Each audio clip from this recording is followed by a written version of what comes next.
Welcome to my YouTube channel study with Yashwanth. ಈ ವಿಡಿಯೋದಲ್ಲಿ first PUC English grammar ಸೆಕ್ಷನ್ನ language function ಎಂಬ grammar ಸೆಕ್ಷನ್ನ ಬಗ್ಗೆ ಕಲಿಯೋದಕ್ಕೆ ಹೋಗ್ತಾ ಇದ್ದೀವಿ.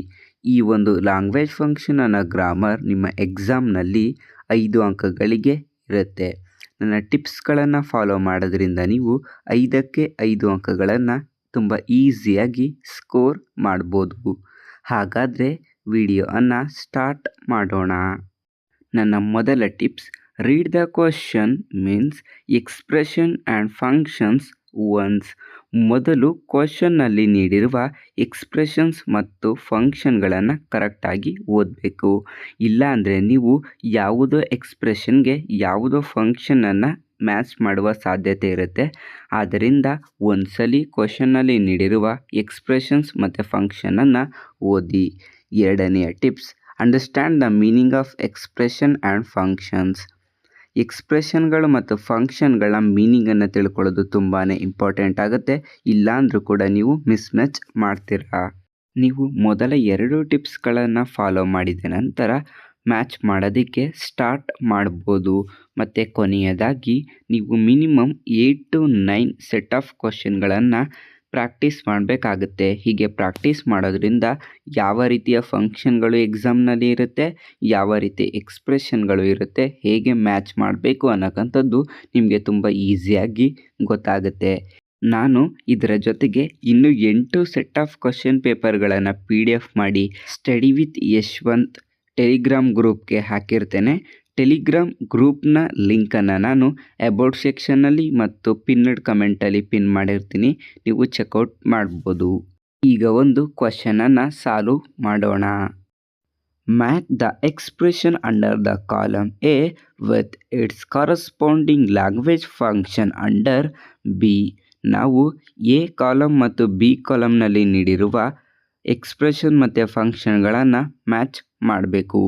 ನನ್ನ ಮೊದಲ ಟಿಪ್ಸ್ನ ರೀತಿ ಒಂದ್ಸಲಿ ಎಕ್ಸ್ಪ್ರೆಷನ್ಸ್ ಮತ್ತು ಫಂಕ್ಷನನ್ನು ಓದೋಣ. Hello, good evening. ಇದರ ಅರ್ಥ ಹೆಲೋ, ನಿಮಗೆ ಸಂಜೆಯ ಶುಭಾಶಯಗಳು. ಇದರಲ್ಲಿ ಏನು ಮಾಡ್ತಾ ಇದ್ದಾರೆ, ಅವರು ಗ್ರೀಟಿಂಗನ್ನು ಮಾಡ್ತಾ ಇದ್ದಾರೆ. ಎರಡನೆಯದು, wow you look gorgeous in this dress. Wow, ನೀನು ಈ ಡ್ರೆಸ್ನಲ್ಲಿ ತುಂಬ ಚೆನ್ನಾಗಿ ಕಾಣಿಸ್ತಾ ಇದೀಯಾ. ಇಲ್ಲಿ ಕಾಂಪ್ಲಿಮೆಂಟಿಂಗನ್ನು ಮಾಡ್ತಾ ಇದ್ದಾರೆ. ಮೂರನೆಯದು, could you please get a news paper. ನೀವು ದಯಮಾಡಿ ಒಂದು ನ್ಯೂಸ್ ಪೇಪರನ್ನು ಕೊಡ್ಬೋದಾ. ಇಲ್ಲಿ ಏನು ಮಾಡ್ತಾ ಇದ್ದಾರೆ, ಅವರು ರಿಕ್ವೆಸ್ಟನ್ನು ಮಾಡ್ತಾ ಇದ್ದಾರೆ. ನಾಲ್ಕನೆಯದು, I am thankful to you. ನಾನು ನಿಮಗೆ ಯಾವಾಗಲೂ ಚಿರಋಣಿಯಾಗಿರ್ತೀನಿ, ಥ್ಯಾಂಕ್ಫುಲ್ ಆಗಿರ್ತೀನಿ. ಇಲ್ಲಿ ಅವರು ಗ್ರ್ಯಾಟಿಟ್ಯೂಡ್ನ ಎಕ್ಸ್ಪ್ರೆಸ್ ಮಾಡ್ತಾ ಇದ್ದಾರೆ. ಐದನೆಯದು, ಎಸ್ ಅಫ್ಕೋರ್ಸ್, ಹೌದು ಅದಕ್ಕೇನಂತೆ ಅಂತ ಹೇಳ್ತಾರೆ, ಅಂದರೆ ಅಗ್ರಿ ಮಾಡ್ತಾ ಇದ್ದಾರೆ. ಈಗ ಫಂಕ್ಷನ್ಗಳನ್ನು ಓದಿ ಅರ್ಥವನ್ನು ತಿಳ್ಕೊಳ್ಳೋಣ. ಮೊದಲನೆಯ ಫಂಕ್ಷನ್ ಕಾಂಪ್ಲಿಮೆಂಟಿಂಗ್. ಕಾಂಪ್ಲಿಮೆಂಟಿಂಗ್ ಅಂದರೆ ನಮ್ಮ ಒಪಿನಿಯನ್ಗಳನ್ನು ಹೇಳೋದು, ಅದರ ಬಗ್ಗೆ ಕುರಿತು ಹೇಳೋದು ಅಂತ ಅರ್ಥ. Next, expressing gratitude. ಇಲ್ಲಿ ನಾವು ವಂದನೆಗಳನ್ನು ಸಲ್ಲಿಸ್ತೀವಿ, ಮೀನ್ಸ್ ಥ್ಯಾಂಕ್ ಯು ಅನ್ನು ಹೇಳ್ತೀವಿ, ಥ್ಯಾಂಕಿಂಗ್ ಆಗಿ ಇರ್ತೀವಿ. ಮೂರನೆಯದು, ಅಗ್ರಿಯಿಂಗ್. ಅಗ್ರಿಯಿಂಗಲ್ಲಿ ನಾವು ಒಪ್ಕೊಳ್ತೀವಿ, ಹೌದು ಅಂತ ಒಪ್ಕೊಳ್ಳೋ ಒಂದು ಎಕ್ಸ್ಪ್ರೆಷನ್ ಇತ್ತು ಅಂದರೆ ಅದನ್ನ ಅಗ್ರಿಯಿಂಗ್ ಅಂತ ಕನ್ಸಿಡರ್ ಮಾಡಬೇಕು. ನಾಲ್ಕನೆಯದು, ಗ್ರೀಟಿಂಗ್ಸ್. ಗ್ರೀಟಿಂಗ್ ಅಂದರೆ ಒಬ್ಬ ವ್ಯಕ್ತಿಗೆ ನಾವು ಮುಂದೆ ಸಿಕ್ಕಾಗ ಹಾಯ್ ಮಾಡ್ಬೋದು, ಹೆಲೋ ಮಾಡ್ಬೋದು, good morning, good evening, good afternoon, good evening, ಈ ರೀತಿ ಏನೇ ಎಕ್ಸ್ಪ್ರೆಷನ್ಗಳನ್ನ ತೋರಿಸಿದ್ರೂ ಸಹ ಅದನ್ನು ಲ್ಯಾಂಗ್ವೇಜ್ ಫಂಕ್ಷನ್ನಲ್ಲಿ ಗ್ರೀಟಿಂಗ್ ಆಗಿ ಕನ್ಸಿಡರ್ ಮಾಡ್ತೀವಿ. ಐದನೆಯದಾಗಿ, ರಿಕ್ವೆಸ್ಟಿಂಗ್. ಇಲ್ಲಿ ನಾವು ಬೇರೆಯವರಿಂದ ಹೆಲ್ಪನ್ನು ಕೇಳ್ತೀವಿ, ರಿಕ್ವೆಸ್ಟ್ ಮಾಡ್ತೀವಿ. ಅಲ್ಲಿ ಪ್ಲೀಸ್ ಅನ್ನೋಕ್ಕಂಥ ಒಂದು ಎಕ್ಸ್ಪ್ರೆಷನಲ್ಲಿ ವರ್ಡ್ ಇತ್ತು ಅಂದರೆ ನಾವು ಅದನ್ನು ರಿಕ್ವೆಸ್ಟಿಂಗ್ ಅಂತ ಕನ್ಸಿಡರ್ ಮಾಡಬೇಕು. ಈಗ ಮ್ಯಾಚ್ ಮಾಡೋದಕ್ಕೆ ಸ್ಟಾರ್ಟ್ ಮಾಡೋಣ. ಮೊದಲನೆಯದು, ಹೆಲೋ, ಗುಡ್ ಈವ್ನಿಂಗ್. ನಾನು ಆಗಲೇ ಹೇಳಿದ ರೀತಿ ಒಬ್ಬರಿಗೆ good morning, good evening, good night, hello, hi ಅಂತ ಹೇಳೋಕ್ಕಂಥದ್ದು ಗ್ರೀಟಿಂಗ್ ಆಗಿರುತ್ತೆ. ಆದ್ದರಿಂದ ಮೊದಲನೇ ಎಕ್ಸ್ಪ್ರೆಷನ್ಗೆ ಆನ್ಸರ್ ಆಗುತ್ತೆ ಡಿ, ಗ್ರೀಟಿಂಗ್. ಎರಡನೇ ಎಕ್ಸ್ಪ್ರೆಷನ್, wow you look gorgeous in this dress. ನೀನು ಈ ಒಂದು ಡ್ರೆಸ್ನಲ್ಲಿ ತುಂಬ ಕಾಂತೀಯವಾಗಿ ತುಂಬ ಸುಂದರವಾಗಿ ಕಾಣಿಸ್ತಾ ಇದ್ದೀನಿ ಅಂತ ಹೇಳ್ತಾ ಇದ್ದಾರೆ ಅಂದರೆ ಅದರ ಒಪಿನಿಯನನ್ನು ಹೇಳ್ತಾ ಇದ್ದಾರೆ. ನಾನು ಆಗಲೇ ಹೇಳಿದ ರೀತಿ ಒಪಿನಿಯನನ್ನು ಹೇಳಬೇಕಾದ್ರೆ ಕಾಂಪ್ಲಿಮೆಂಟಿಂಗ್ ಅನ್ನಕ್ಕಂಥ ಫಂಕ್ಷನನ್ನು ಯೂಸ್ ಮಾಡ್ತೀವಿ. ಆದ್ದರಿಂದ ಎರಡನೆಯ ಎಕ್ಸ್ಪ್ರೆಷನ್ಗೆ ಆನ್ಸರ್ ಆಗುತ್ತೆ ಎ ಕಾಂಪ್ಲಿಮೆಂಟಿಂಗ್. ಮೂರನೆಯ expression could you please get a news paper. ಇಲ್ಲಿ ಪ್ಲೀಸ್ ಅನ್ನಕ್ಕಂತಹ ಒಂದು ವರ್ಡ್ ಇದೆ ಅಂದರೆ ನಾನು ಆಗಲೇ ಹೇಳಿದ ರೀತಿ ರಿಕ್ವೆಸ್ಟಿಂಗ್ ಅಂತ ಕನ್ಸಿಡರ್ ಮಾಡಬೇಕು. ಆದ್ದರಿಂದ ಮೂರನೇ ಎಕ್ಸ್ಪ್ರೆಷನ್ಗೆ ಆನ್ಸರ್ ಆಗುತ್ತೆ ಈ ರಿಕ್ವೆಸ್ಟಿಂಗ್.